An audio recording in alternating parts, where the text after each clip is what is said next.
Hello. Welcome back to the Buddha Bungalow. Welcome to Creativity Tip Tuesday. Listen, there is one book that literally changed the course of my life. I'm Alicia Wilfert, life coach and founder of Yoke and Abundance.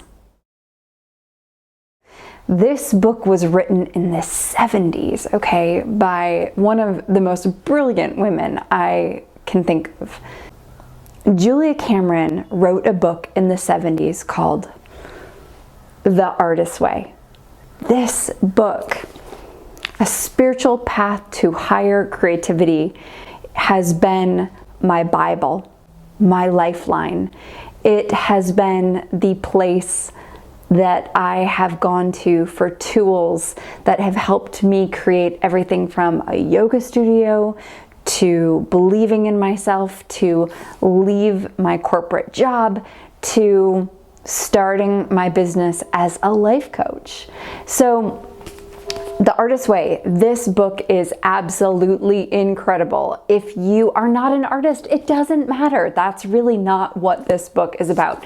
Yes, it is about sparking your creativity. Yes, it is becoming unblocked. Yes, it is about unlocking all of the things that might be locked inside of you.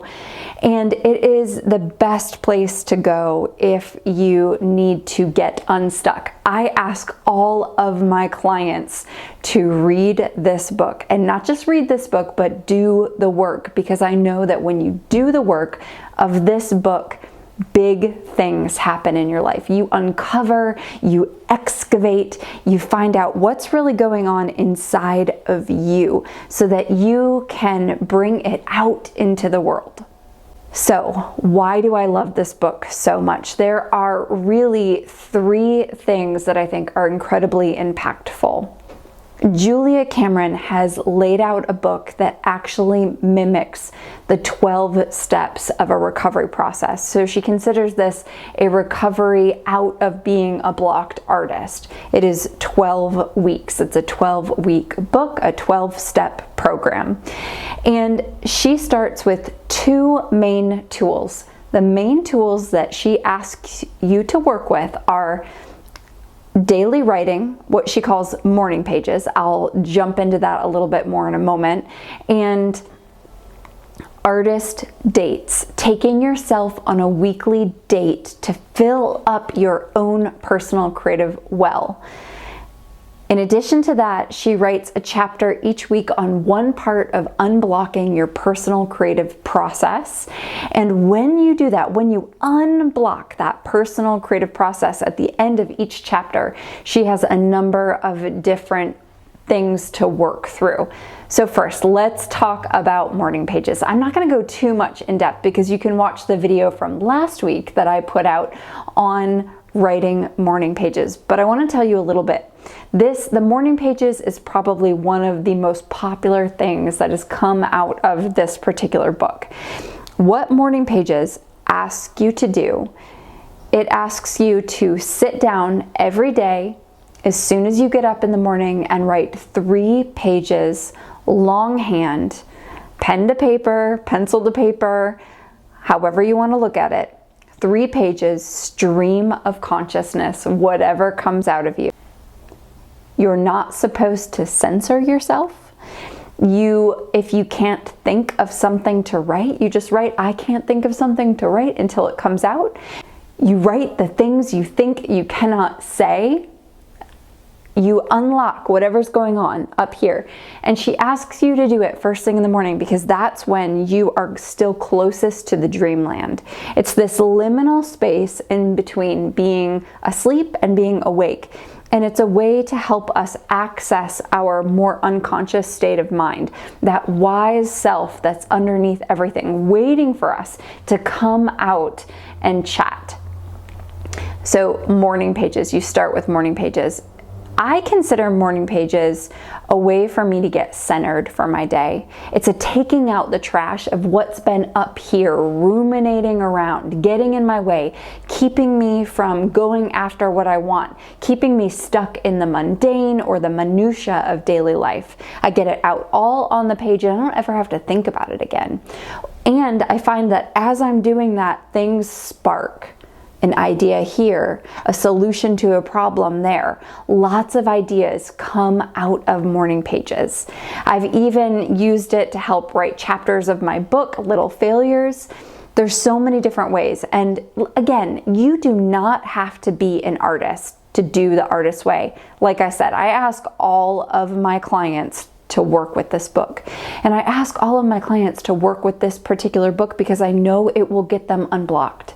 It will show them what's standing in the way of success, of greatness, of alignment, of the real goals and the real dreams that they have. So that's the first tool of the book, The Artist's Way.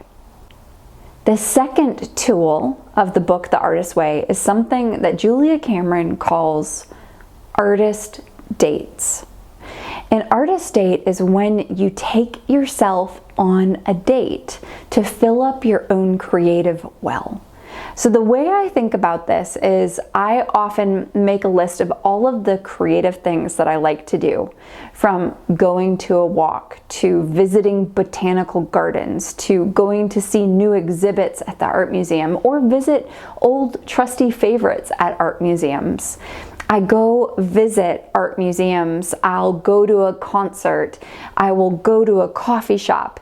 There's so many different ways that you can fill up your creative well. Take a ceramics class, take a watercolor class, take a boutiquing class, anything that your heart's desiring.